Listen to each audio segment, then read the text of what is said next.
ചെന്നൈയിൽ social media ഇൻഫ്ലുവൻസറെ വെട്ടിക്കൊലപ്പെടുത്തി. അതിനുശേഷം പ്രതിയായ ഭർത്താവ് തൂങ്ങി മരിച്ചു. നങ്കനല്ലൂർ സ്വദേശിയും ശ്രീ സായി സിൽക്സ് ഉടമയുമായ മണിനെ വീട്ടിനുള്ളിലാണ് തൂങ്ങി മരിച്ചതിൽ കണ്ടെത്തിയത്. കൊലപാതക ശേഷം മകനെ സന്ദേശം അയക്കുകയായിരുന്നു പിതാവ് ജീവനൊടുക്കുന്നതിന് മുമ്പ്.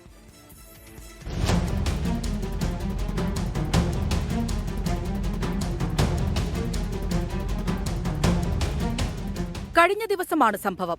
സോഷ്യൽ മീഡിയയിൽ 3.5 ലക്ഷം ഫോളോവേഴ്സുള്ള താരമാണ് നാഗലക്ഷ്മി. ദാമ്പത്യ പ്രശ്നങ്ങളെ തുടർന്ന് ഏറെക്കാലമായി ഇരുവരും അകന്നു കഴിയുകയായിരുന്നു. അതിനിടെയാണ് നാഗലക്ഷ്മി സോഷ്യൽ മീഡിയ വഴി ശ്രീ സായി സിൽക്സ് എന്ന പേരിൽ ടെക്സ്റ്റൈൽ സംരംഭം തുടങ്ങിയത്. പിന്നീട് നങ്കനല്ലൂരിൽ സ്ഥാപനവും ആരംഭിച്ചു.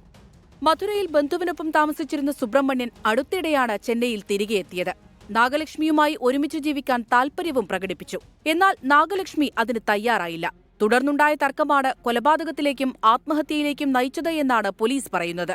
കൊലപാതകശേഷം ചെന്നൈയിൽ BDSന് പഠിക്കുന്ന രണ്ടാമത്തെ മകന് സുബ്രഹ്മണ്യൻ മെസ്സേജ് അയച്ചു. മകൻ എത്തി നടത്തിയ പരിശോധനയിലാണ് നാഗലക്ഷ്മിയെ കൊല്ലപ്പെട്ട നിലയിലും പിതാവിനെ തൂങ്ങിമരിച്ച നിലയിലും കണ്ടെത്തിയത്. തുടർന്ന് പോലീസിൽ വിവരമറിയിക്കുകയായിരുന്നു. 24 ചെന്നൈ.